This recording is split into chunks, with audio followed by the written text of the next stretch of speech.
susunod ata sa yapak ni Senator Dante Marcoleta, ito pong si Alan Peter Cayetano. Bakit kanya mga kababayan?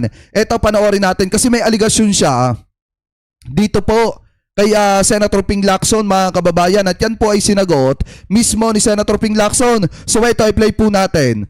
At dahil parang ano ngayon, frat war sa college, wala nang tama't mali. Ang question na lang, sino magkakampit, hindi. Yan. Nagkakaproblema yung buong bansa. When we bend the law, especially when we bend the constitutions, we weaken our institutions. So ano po yung pangatlong K? Corruption. Corruption. When you bend the law, it promotes corruption.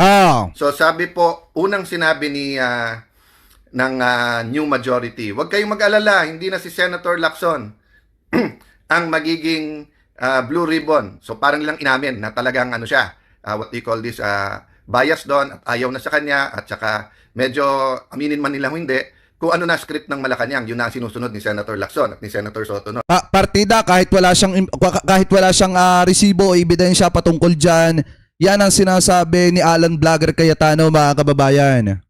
Ang problema, ang nilagay, bata din ni Senator, wag ko daw gamitin yung tuta. So bata din ni Senator Lacson ang nilagay nila dun sa Blue Ribbon Committee. O, nung lumabas na sinabi nung 18 Marines na mukhang may maleta din, mag-i-inhibit naman daw siya at gagawa naman daw siya ng subcommittee. Okay. Nung nag-settle down na, nakuha na nila yung majority, sa kanila na po yung Senate presidency at majority, biglang ang statement po ni Senator Erwin Elegant Tulfo, elegante magsalita, di ba? So sabi niya, bakit ba paikot-ikot na lang tayo dyan? Diyan na lang ba iikot ang buhay natin? So makikita nyo po, dina-downplay na. So suddenly, it's not the biggest scam in terms of both yung pera, magnitude, at kung sino mga kasali dito. Di ba? Suddenly, hindi na. Kasi bakit naman dyan iikot ang mundo natin? Ibig sabihin, move on, pabayaan nyo na. Okay. So, nung nag-start na at medyo happy na sila na impeachment mode na tayo, mukhang hindi natutuwa sa pagtatanong ko, pagtatanong ni Senator Amy, lalo sa pagtatanong ni Senator Pia, at saka yung strict adherence namin sa law. Note ha, paulit-ulit. Sabi ni Senator Tito Soto, paraphrase, but basically sinasabi niya, anong rules? Ayaw nung Pinoy na technicality. Gustong gawin entertainment yung impeachment rather than trial. Gulat na gulat ako, pinangalawahan to. 'Di ba nung last session namin, last trial date, sabi parang basically inulit in a lawyerly way ni Senator Pangilinan. Lawyer siya. 'Di ba? Alam naman niya that there is procedural due process. Sabi nga po sa akin ng isang pulis, sir, pinarating sa akin, sir, buhay namin, araw-araw tinataya namin. Nandun sa kalye, huhulihin namin. Ilan beses kami pababalik-balikin sa korte? Ilan buwan yon, umaabot ng taon? Tapos biglang makakawala, tatawanan kami on a technicality. Tapos manunod kami ng impeachment, sasabihin, impeachment to, wag tayong technical, Vice President. So ano pa kaya yung ordinary pickpocket? Ano pa kaya yung ordinary na mga salisigang, mga nambubudol? Paano pa yung mga nambabastos sa ating mga kababayan sa kalye? Technicality, hindi importante. Bakit sa korte importante ang technicality? Guys, gusto din namin matapos na yung impeachment, but it is a trial. It is a court. So we have to act that way. Kaya gulat na gulat ako that a lawyer. Gusto nila matapos yung impeachment ni Sara Duterte mga kababayan, pero alam naman natin na ayaw nilang managot si Sara Duterte. Yun lang yun. Gusto nilang matapos ang impeachment ni Sara Duterte sa pamamagitan na ma-acquit mga kababayan itong si Sara Duterte. Pero kung pag-uusapan po natin, yung matapos yung impeachment mga kababayan na kapag matibay yung ebidensya, ma-convict itong si Sara, ayaw na ayaw po yan ni Alan Peter Cayetano. Will speak that way. Having said that, balik tayo kay Erwin Tulfo. So sabi niya, ngayon, relax lang, relax. O kayo po sumagot. Relax daw, dadating tayo dyan. So ibig sabihin, hintayin natin timing nila sa flood control. At marami na naman daw nakakasuhan. Okay, remember, I'm the only one, at least I remember, at that level, Senator Patas, na nagsabi, siguro sa laki ng problema na to, sa magnitude ng corruption na to, at sa dami ng kasali dito, baka maganda, yung buong generation natin ng politiko mag-resign at isang eleksyon, bawal tayong tumakbo lahat. Tahimik si former Senate President Trilon, tahimik. Former Senate President. Hinamong ka nga ng kapatid mo na si former Taguig Mayor Lino Cayetano na lahat kayo. Wag nang bumalik sa politika. Ayaw mo, hindi ka tawag dito. Hindi mo sinagot yung sinabi ng kapatid mo. At saka mga kababayan, ito kung gusto ni Senator Alan Peter Cayetano na lahat ng politiko mag-resign at wag nang tumakbo, dapat siya po ang mag-umpisa niyan. Kasi siya naman po ang may gusto niyan. Dapat pangunahan niya yan. Um, Coco Pimentel, tahimik. Si former Senator Dick Gordon, tahimik. Lahat sila tahimik. Yung wag muna tayong tumakbo. O nung naging Senate President ako, talking head sila bigla. Pare-pareho ang tahol. Kung ano sabihin ng Malacanang, pag sinabi ng Malacanang tahol, tahol naman ng tahol, di ba? So, makikita nyo, ganito din po pagdating sa flood control. Sabi po ni Senator Erwin, ano na ba ebidensya? Sino na bang witnesses? Sobra naman ikaw, Senator. Alam mo, pumunta ka sa radio o TV booth mo, papilain mo ang taong bayan, baka isa-isa kang kung ano sabihin sa'yo sa mukha mo.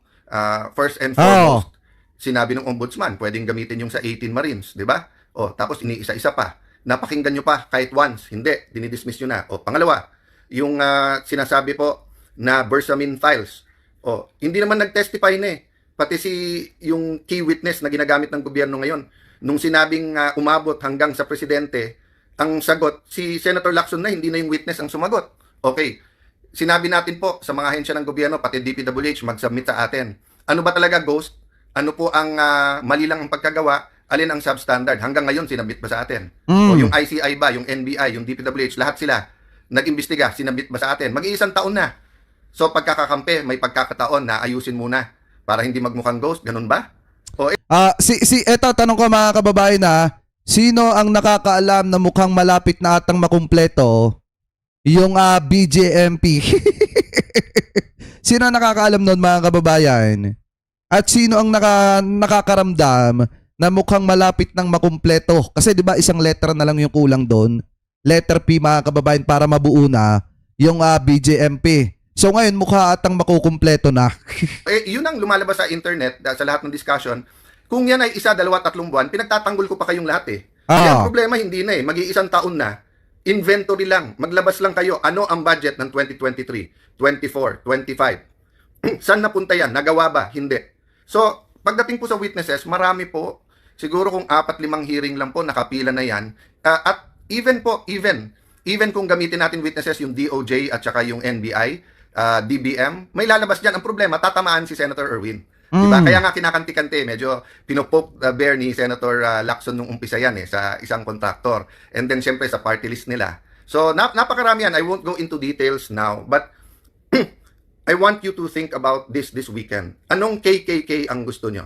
Kuyog, kaso kulong, or katotohanan, konstitusyon, at paglaban sa korupsyon? We have 2 choices. Pray, be active, discuss, kumilos po tayo. Parating na po talaga yung panahon na basta't kaaway nila, ikukulong nila, mga kababayan. Yan na po talaga ang pattern. Kuyog, kaso, kulong. Yung kaso po na yan, targeted na po yan, weaponized na yan. Kahit ano sabihin mo, dikahon na yan. Inunahan niya na.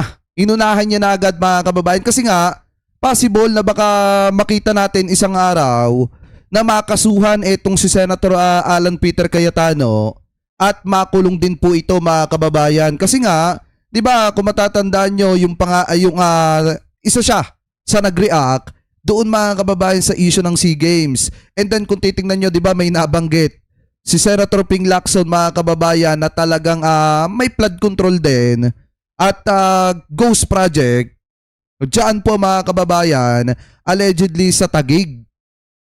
Ngayon, kung mabubuksan yan at maiimbestigahan at malalaman mga kababayan na may flood control po talaga na sablay na hindi ginawa at yung budget na yun ay galing halimbawa sa opisina ni Senator Alan Peter Cayetano, possible na baka makulong din po ito sa isyong yan. Ano po na gustong-gusto niyang imbestigahan. Anyway, tuloy pa natin. So, ganyan din po sa impeachment. Sabi nila 2/3, 16. Tingnan nyo po, tingin ko hindi pa tapos yan. Tingin ko may panghihilot pa na mangyayari dyan. Last. Bakit yung timing? Kasi po, dapat Wednesday yung botohan, ginawang Monday, dun sa supina nung records ng Anti-Money Laundering Council, ng BIR at bangko. Napaka-importante to. Sa impeachment po, both ni President Erap at sa impeachment ni Chief Justice Corona, the bank records, documents like this played a crucial role. Ang problema, pinag-uusapan pa namin whether it's a fishing expedition or kung it passes the test ng pagiging definite, no?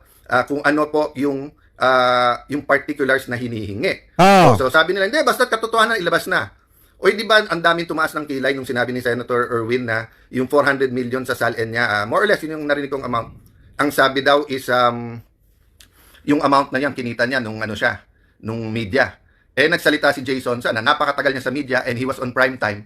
Wala pa siyang kilala ni isang media na ganun kalaki kinita. So pwede na ba natin patawag ang BIR at tignan lahat ng tax ni Senator Erwin? Pwede na ba natin patawag ang AMLA? At mga bangko. Ganon din kay Senator Lacson, di ba? Yan. Ano yung actual, I didn't really pay that much attention pero parang dumoble yung kanyang SALN tapos sinabi niya sa negosyo. So, yan mga kababayan na kung titingnan nyo nabanggit dito yung SALN ni Senator Ping Lacson mga kababayan at ni Senator Erwin Tulfo. So ngayon, sinagot po yan mga kababayan ni Senator Ping Lacson at sabi nga po dito, ito basahin po natin Yan. Sabi dito mga kababayan, Lacson to Cayetano, huwag siyang mainip. Meron ding go sa Taguig mga kababayan. Tingnan sa isang social media post ay bumanat si Senator Panfilo Lacson sa umano'y black propaganda ni Senator Alan Cayetano laban sa kanya.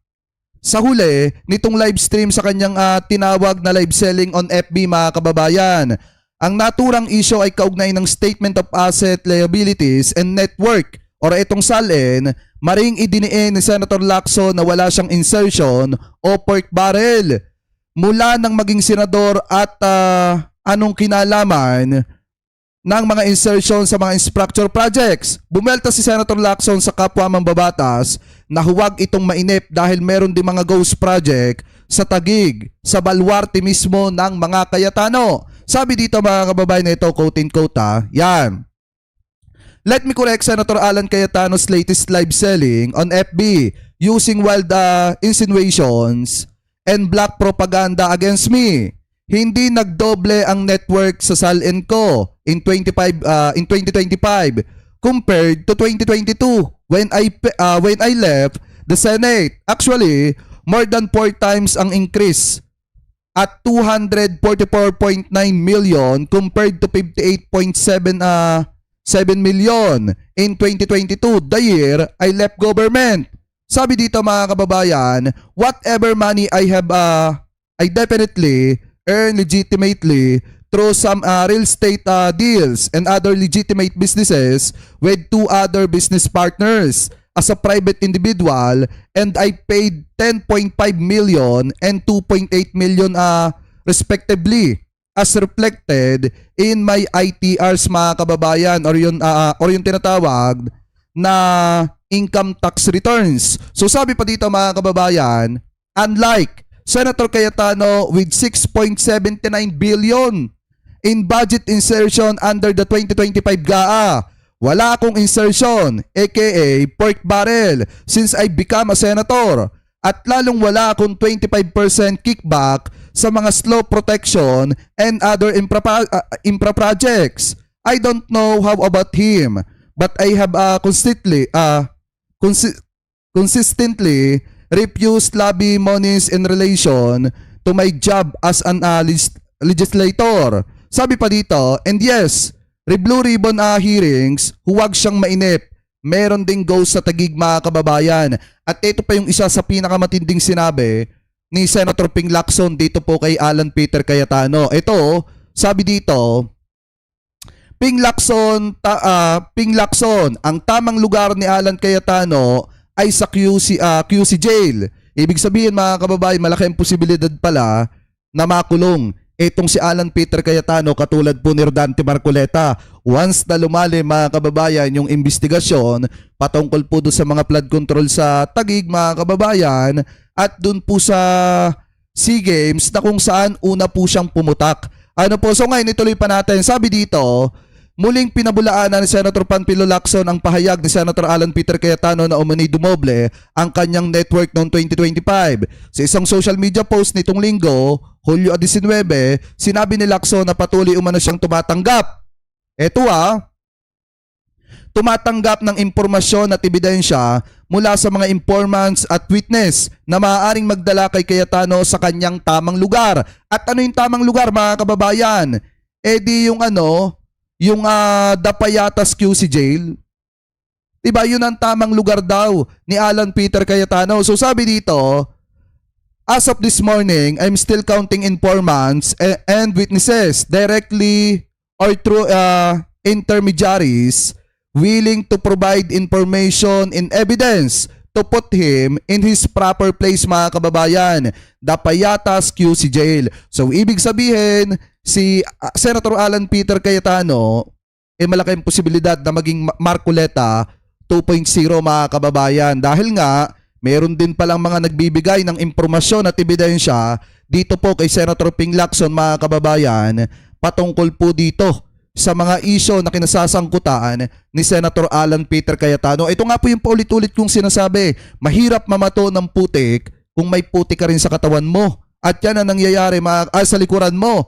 At yan ang nangyayari, mga kababayan, kay Alan Peter Cayetano. Posible na makulong din siya, mga kababayan, katulad po ni Rodante Marcoleta. Alam niyo naman, pag si Senator Ping Lacson ang nagsiwalat ng isang bagay, mga kababayan, laging may kasamang ebidensya yan. At kita nyo kung ano yung nangyari kay Senator Dante Marcoleta nung binanat-banatan niya itong si Senator Ping Lacson, nung nagsalita si Senator Ping Lacson about sa sose ni Rodante Marcoleta, di ba mismo lumabas ang katotohanan na talagang may 75 million na tinanggap itong si Marcoleta, at inamin naman mismo ni Marcoleta yan. At ngayon, posible, or malaking posibilidad na baka mangyari din yan kay Alan Peter Cayetano. So ngayon, pakinggan po natin ang sagot ni Cayetano, mga kababayan, patungkol po sa sinabing yan ni Senator Ping Lacson. Ito, i-play po natin. Kanya to kay Erwin Tulfo, except that Kasi biglang nataranta si Alan Blagger Cayetano, mga kababayan